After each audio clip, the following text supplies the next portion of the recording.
बिस्मिल्लाहिर्रहमानिर्रहीम। अस्सलाम वालेकुम व्यूअर्स, प्रोग्राम में खुश आमदीद। मैं हूं हैदर हयात खान। पाकिस्तान इंटरनेशनल एयरलाइंस जिसने 70 की दहाई में दुनिया की बेहतरीन एयरलाइंस के अंदर खुद को शामिल किया, वो एयरलाइंस जिसने कई आलमी बड़ी एयरलाइंस को खड़ा किया, उनके स्ट्रक्चर को खड़ा किया, और वो एयरलाइंस आज भी दुनिया के टॉप एयरलाइंस में शामिल है। क्या वजह है कि एक पीरियड के अंदर एक ग्रेजुअली हम डाउनफॉल की तरफ आए, और वो इदारा जिसके खड़े किए हुए इदारे आज प्रॉफिट्स कमा रहे हैं, आज पीआईए की प्राइवेटाइजेशन की बातें हो रही हैं। फिर ये कि पाकिस्तान में इस वक्त केयर टेकर सेटअप है, केयर टेकर सेटअप पीआईए की प्राइवेटाइजेशन को डील कर रहा है। फवाद हसन फवाद साहब को निगरान वफाकी काबीना का हिस्सा बनाया गया है। पहला टास्क उनको यह दिया गया है कि उन्होंने पाकिस्तान इंटरनेशनल एयरलाइंस की निचकारी करनी है, उसको प्राइवेटाइज करना है। क्या ये डोमेन है केयर टेकर सेटअप की, इसको डिस्कस करेंगे। फिर किस तरीके से जो है इसको प्राइवेटाइज किया जाएगा, वो क्या अभी भी इसमें सकत है कि इसको स्टेट चला सके, क्योंकि पीआईए के माली और मुआशी बहरान की वजह से हम देखते हैं कि कभी हमें अपना फ्लाइट ऑपरेशन सस्पेंड करना पड़ता है। फिर हमारे कुछ वज़रा की स्टेटमेंट्स की वजह से दुनिया के कई ममालिक में पीआईए का ऑपरेशन बंद है। तो इस सारे सिनेरियो को भी प्रोग्राम के अंदर डिस्कस करेंगे। फिर वो इदारा जो 35 अरब के जिसके महाना जिसको 35 अरब चाहिए रनिंग के लिए, वो 22 अरब की इनकम जनरेट कर रहे हैं, जो 13 अरब का इसमें लॉस है। ये लॉस किस तरीके से कवर किया जा सकता है, किसने करना है, इसको भी डिस्कस करेंगे। मेरे साथ मौजूद हैं सेनेटर सलीम बांडवी वाला साहब, पाकिस्तान पीपल्स पार्टी के सीनियर रहनुमा है, चेयरमैन है सेनेट की कायमा कमेटी बराए खजाना के। सेनेटर साहब बहुत शुक्रिया आपके वक्त का। सेनेटर साहब, पीआईए की निजकारी की बात हो रही है, आपकी कमेटियों में भी अक्सर इसके ऊपर बात होती रहती है, अभी भी हो रही है। ऑब्स्टेकल्स क्या है निजकारी के दरमियान में? देखिए जी, ये मैं पिछले 10 साल से सुन रहा हूँ कि हम जो ये एसओईज हैं, जो ये लॉसेस कर रही हैं, इनको हम किसी तरीके से सही करें, इनको हम प्राइवेटाइज करें, इनको हम आउटसोर्स करें। कई ये बातें होती रहती हैं, मगर मुझे इसमें कोई सीरियसनेस नज़र नहीं आती। और सडनली पता चलता है 20 बिलियन दे दिए, 30 बिलियन दे दिए इदारे को, और फिर वही यही चीज़ स्टील मिल के साथ होती है, यही चीज़ पीआईए के साथ होती है, रेलवे के साथ होती है। जितने गवर्नमेंट के इदारे हैं जो नुकसान में चलते हैं, हमें तो पहले तो ये डिसाइड करना चाहिए कि हमने इनको चलाना है खुद, या इनको हमें कोई और मेथड निकालना है। तो सेनेटर साहब खुद चलाएंगे कैसे? यानी 35 अरब हमारी माहाना जरूरियात हैं पीआईए को चलाने के लिए, 22 अरब हमारी आमदन है, तकरीबन 13 अरब का माहाना नुकसान है पीआईए को। फिर हम देखते हैं कि कभी हमें फ्लाइट ऑपरेशन सस्पेंड करना पड़ता है, उसकी वजह से जो हमें नुकसान होते हैं वो अलग से मुख्तलिफ बैंकों से हमने कर्जे लिए हुए हैं, उनके ऊपर गारंटियां देने का बड़ा मसला बना हुआ है।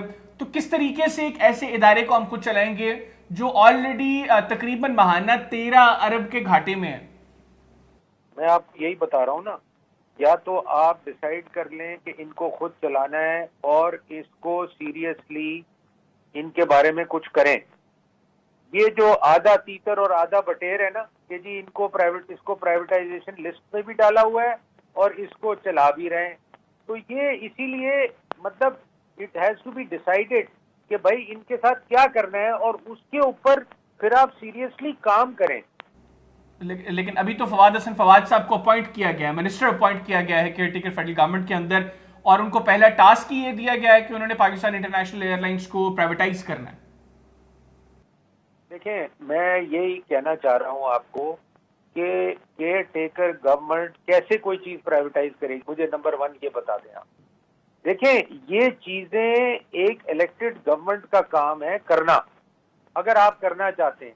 केयर टेकर गवर्नमेंट का मैंडेट आपको पता है क्या है, वो कहां से इतने बड़े बड़े डिसीजन लेगी, और अगर लेना भी चाह रही है तो वो इम्प्लीमेंट कैसे होंगे। इसमें कई डिसीजन ऐसे लेने वाले हैं जो कि पॉलिसी से रिलेटेड हैं, लॉ से रिलेटेड हैं। हमने जाते जाते एक लॉ पास किया पीआईए के लिए कि, और ये पहले भी हम पास कर चुके थे, आपको पता होगा, जिसमें हम सारे पीआईए के एसेट, अब ये दोबारा हमने फिर कानून पास किया है 1-2 दिन पहले गवर्नमेंट के जाने से। तो मैं समझता हूं कि इसमें 1.5 साल हम बैठे रहे, हमने कुछ नहीं किया, 4 साल वो बैठे रहे। मतलब मैं तो ये इसमें सिर्फ वो देखता हूं कि जी बस किसी तरीके से अपना टाइम गुजर जाए। تو جب تک یہ چیز ختم نہیں ہوگی تب تک کوئی بھی چیز صحیح نہیں ہوگی. تو سینیٹر صاحب یہ معاملہ کسی کمیٹی میں بھی ہے یا صرف فواد حسن فواد صاحب بھی پی آئی اے کی پرائیویٹائزیشن کو ڈیل کر رہے ہیں؟ نہیں دیکھیں ابھی یہ تو اب پتا چلا ہے کہ فواد حسن صاحب نے یہ سٹیٹمنٹ دیا ہے پی آئی اے میں جا کے, مجھے تو نہیں پتا. تو اب جب ایویشن کی کمیٹی ہوگی تو میں یہ باتیں وہاں ریز کروں گا اور پتا کروں گا کہ بھائی یہ کیا کرنے جا رہے ہیں آپ اور کیسے کرنے جا رہے ہیں اور کس نے یہ مینڈیٹ دیا ہے کہ اس کو پرائیویٹائز کر دیا جائے کیئر ٹیکر گورنمنٹ. تو مجھے جو ان کی باتوں سے بھی پتا چلا ہے, فیل ہو رہا ہے کہ شاید وہ یہ تیاری کرنے جا رہے ہیں for the next government to come. اور فواد حسن صاحب کو شاید یہ یقین ہے کہ ہماری گورنمنٹ آئے گی پی ایم ایل این کی تو ہم اس کو پرائیویٹائز کریں. بالکل ٹھیک, بہت شکریہ سینیٹر سلیم مانڈوی والا صاحب, آپ نے پروگرام کے لیے خصوصی طور پر وقت نکالا. ناظرین, بڑا اہم پوائنٹ ہے یہ پاکستان انٹرنیشنل ایئر لائنس کی نشکاری. پی آئی اے 70 کی دہائی میں دنیا کی بہترین ایئر لائنس میں سے ایک ایئر لائنس تھی.